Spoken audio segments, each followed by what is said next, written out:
این 5 نکته را در ذهن خود بسپارید تا زندگی شادتر را تجربه کنید.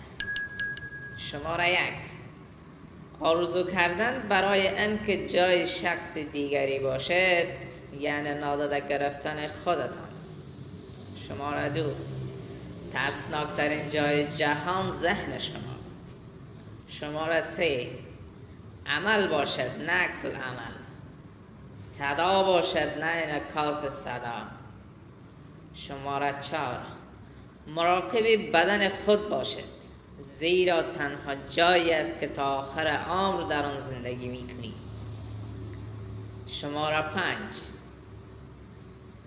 اجازه ندهید رفتار دیگران آرامش درون شما را به هم بزند. اگر این ویدیو برایتان مفید بود، برای دیدن ویدیوهای بیشتر چینل ما را سابسکرایب کنید و ویدیو را لایک کنید. نظریات و پیشنهادات خود را در کامنت برای ما بنویسید.